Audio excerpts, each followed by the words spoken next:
meaningful to you. It's become part of the folklore of Mabel Hartzell Museum. But some years ago, I was leading a tour, and George Wybush, the name I hope is familiar to you, we got to talking about Mabel Hartzell, and George said to me, I was in Mabel's class and I wasn't a very good student, and she said to me, George, if you don't study, you'll wind up being a garbage man.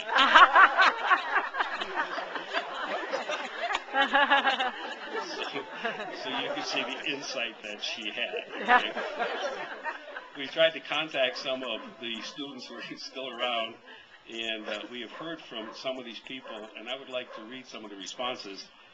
Dr. John Saffel, who many of you might have remembered from Mount Union College, who I think is just turning 92. He was not able to be with us today, but he sent a little message, and he said, I graduated from Alliance High School in January 1934. Ms. Hartzell was my teacher. She was effective, perceptual, and wise, and she deserves to be remembered. Mary Jane Fulop, class of 1938, says, my days as a student of Mabel Hartzell are a joy to remember. She made the class so interesting. I believe because of her love of the subject. She was of small stature, but full of energy, enthusiasm, and joy. Having been in her class, I am sure is why I still have a love of history. And Carl Orwig, who is with us today, wrote, Ms. Hartzell was my American history teacher in 1936 and 1937, and she was an excellent teacher. She was a very strict disciplinarian and insisted that all of her students memorize an outline of American history. She was a very petite lady, and her classroom was always immaculate.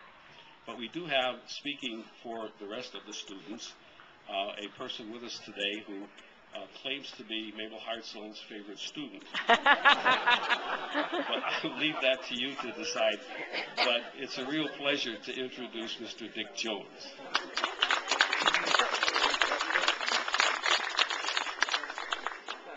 Thank you, Joe. I graduated from Alliance High School in the spring of '38, and I had her as a teacher in the spring session of '38. And my recollection of her was that I also had her for homeroom, and some of you know it was 101.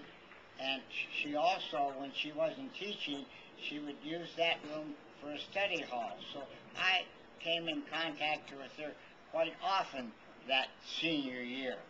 And she had, as Carl Orwig mentioned, she had this, what she called a national period outline. Now, there were two of them. One was the first half of American history, and the other was the second half, up to the president of the time we were in school.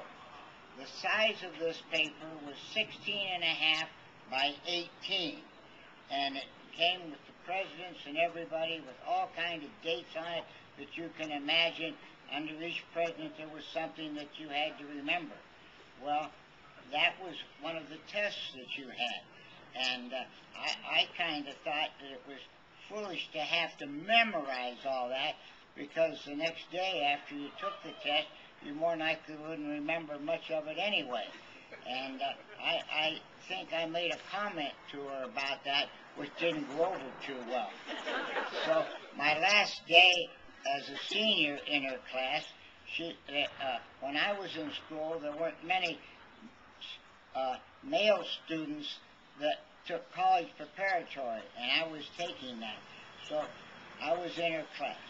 So that last day, she went around the room, and most of them in the class were girls. And he'd asked this girl what she was going to do, and she said, well, and the other one, and it went on, and most of them said that they'd like to go to college, but they couldn't go because, if you remember, this was in the midst of the Depression. And she got around to me, and she asked what I was going to do, and I said I was going to go to Mount Union College, and that stopped her right away. And then she repeated, it's too bad that your father has enough money to send you to school, to college, when there are so many good students in this school. So that's what I had to say. She was a wonderful teacher, and she kept everybody in line.